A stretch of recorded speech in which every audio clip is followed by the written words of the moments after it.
L'histoire de la friperie est assez complexe. Si on remonte à la fin de la Deuxième Guerre mondiale, l'Europe, affaiblie par ce conflit, reçoit un vaste mouvement de générosité de la part de l'Amérique. Ainsi, les dons de vêtements ont commencé à affluer. Les prix des textiles ayant baissé en Europe, les vêtements se sont trouvés d'autres destinations. C'est ainsi que les territoires africains, d'abord colonies puis États naissants, sont rapidement devenus un débouché intéressant pour les vêtements dont les habitants occidentaux ne voulaient plus. Chaque année, des dizaines de milliers de tonnes de vêtements d'occasion sont acheminés de l'Europe vers l'Afrique.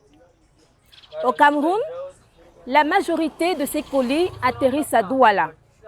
Les grossistes s'approvisionnent et à leur tour approvisionnent les clients. À Yaoundé, l'un des marchés où on retrouve ces produits est celui du quartier Etoudi.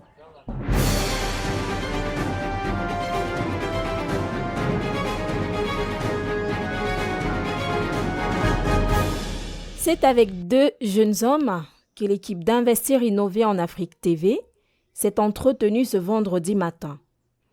Après la destruction d'une partie du marché Etoudi pour des travaux d'aménagement, nos deux jeunes investisseurs se retrouvent à partager leur quotidien en travaillant l'un à côté de l'autre. Après l'arrêt de ses études universitaires, compte tenu de certaines réalités de la vie, Jacques Douglas se lance dans le vestimentaire il y a 8 ans. Je m'appelle Gemnaniabe Jacques Douglas. Présentement, je suis commerçant au marché d'Etoudi. J'ai commencé le commerce, ça fait environ plus de 8 ans après l'arrêt de mes études universitaires. J'ai essayé avec plusieurs concours, cela n'a pas été. Je me suis lancé premièrement dans la maçonnerie. J'ai essayé avec la maçonnerie et cela n'a pas toujours été parce qu'on vivait des situations difficiles avec des ingénieurs ou bien avec des chefs de chantier.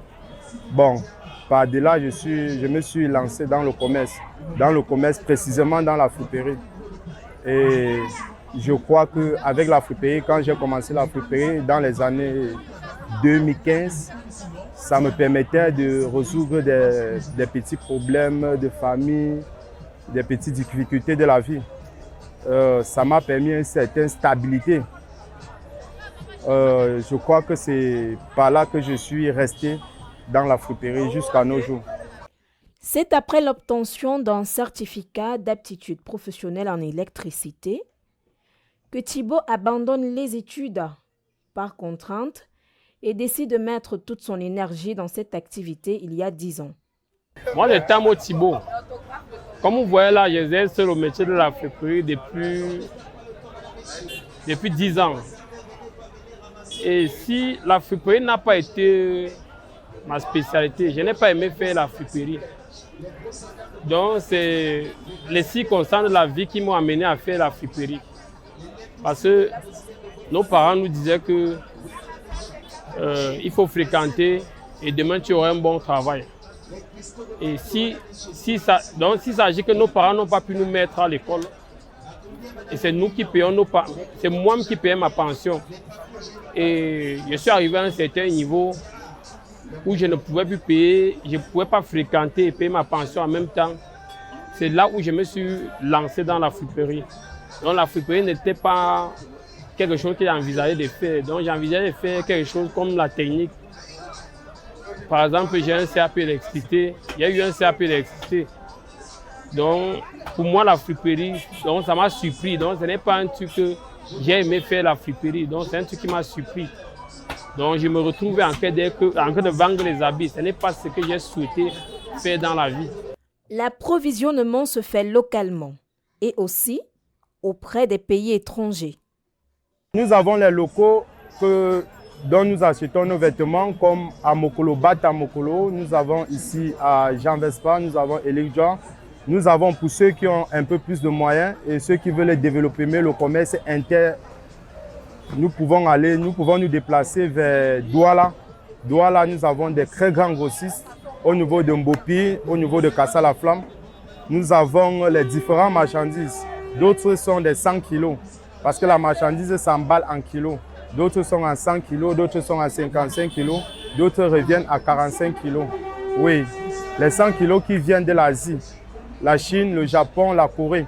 Le 55 kilos qui vient pratiquement de la zone européenne. La Belgique, l'Allemagne, la Pologne, l'Italie, etc. L'Afrique étant le continent où prospère plus que jamais la vente de vêtements de seconde main, les prix des ballots varient en fonction de la qualité de ceux-ci. Les ballots varient en fonction de la qualité. Comme par exemple dans la friperie, nous avons les troisièmes choix, nous avons les deuxièmes choix et nous avons les premiers choix. Et les prix varient en fonction de la qualité de la marchandise. C'est comme nous pouvons aussi déballer une marchandise qui ne donne pas. Les prix varient vraiment en fonction. Il y a les troisièmes choix qui varient 25, 30, 35, 45, 60, 75 000 francs. Nous avons les deuxièmes choix qui varient de 85, 90, 100, 110 000, 130 jusqu'à 150 000 francs. Nous avons maintenant les premiers choix, ceux-là qui sont censés être de la qualité, qui varient généralement de 250 000, 300 000, 350 000 à 450 000 francs. L'un comme l'autre sont confrontés à certaines difficultés qui, de temps en temps, freinent le déroulement de leur activité.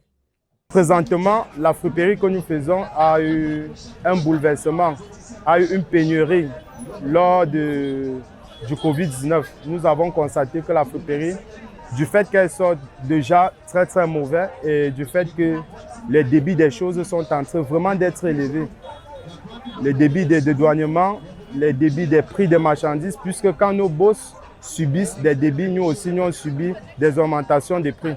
Et c'est là qu'on couvre vraiment à notre chute. Ça devient de plus en plus difficile pour nous les commerçants et surtout nous que nous faisons dans la friperie. Lorsqu'on achète un ballot, on ne sait pas si... Lorsqu'on achète un ballot, on ne voit pas ce qu'on achète. Lorsque nous déballons, qu'on voit ce qui a été emballé dedans, il y a des fois que ça peut sortir bien, il y a des fois que ça sort mal. Quand ça sort bien, ça n'a aucun avantage. Il y a des fois que ça sort mal. On se retrouve à perdre l'argent. Si peut-être tu as acheté un ballon à 65 000, tu te retrouves en train de perdre moins 30 000, 35 000. Spécialisé dans la vente de vêtements pour femmes et enfants, Thibaut trouve son compte. Ils vendent plus pour les femmes. Ils vendent aussi les chemises, il y a aussi les chemises enfants, il y a les garçons, il y a les filles. Dans la friperie, tout le monde a son choix. Si je vends ça, bon, c'est parce que j'ai vu que bon, ça peut un peu, donc ça me donne un peu de bénéfices. Donc si je vends ça, c'est parce que ça me donne un peu de bénéfices. C'est pour ça que j'ai choisi vendre ça. L'un des points positifs de ce business est qu'on peut débuter avec une petite somme d'argent.